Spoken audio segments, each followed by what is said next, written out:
Welcome to the lecture series on the Fokker-Planck equation. In this video, I present a short quiz regarding stochastic spike arrival. So suppose that we have a population of neurons that all receive excitatory input spikes with Poisson frequency nu. Different neurons receive different realizations. Neurons do not have a firing threshold. Each spike causes a voltage jump by an amount W. First question. Let us increase the Poisson spiking arrival frequency by a factor of 2. Claim. Then the membrane potential U increases by a factor of 2 as well. Is that true? Next one. Let us increase the Poisson spike arrival frequency by a factor of 2, then the variance of the membrane potential increases by a factor of 2 as well. Is this true? So let's look at this. The first one is correct. The second one is also correct.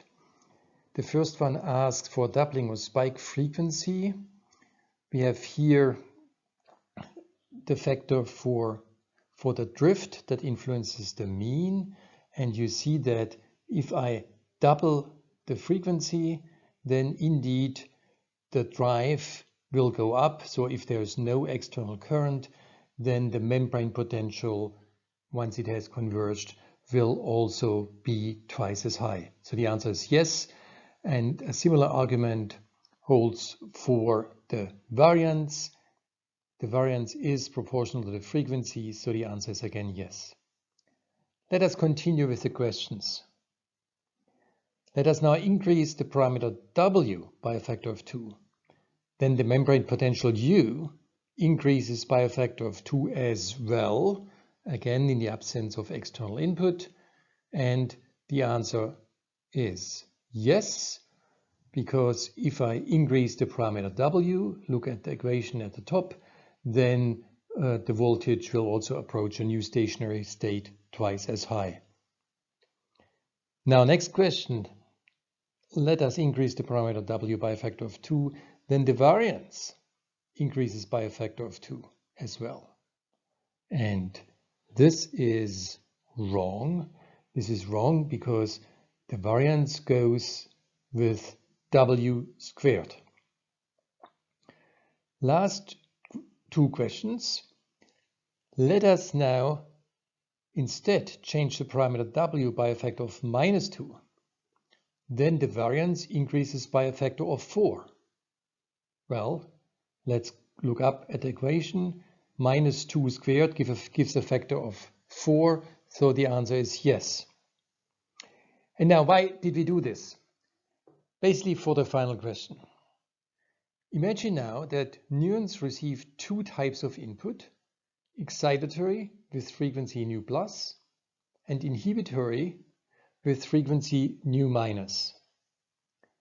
Claim, then it is possible to change the variance of the membrane potential without changing the firing rates. So think about this for a moment. And the answer is yes. Let's look at this. Suppose I take an excitatory arrival frequency nu plus and then arrival frequency nu minus for inhibitory spike arrivals, which are the same. Then if I crank up both by a factor of 10, then the mean will not change. Look at the formula above. The mean will not change. I sum over both. Both are 10 times bigger. One comes with a positive sign, W equal +1, W equal -1 for inhibition. They just cancel out. However,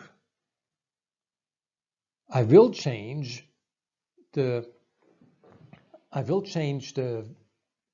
variance, the sigma squared, and I will change it by a factor of 10 because both factors will have increased 10 times.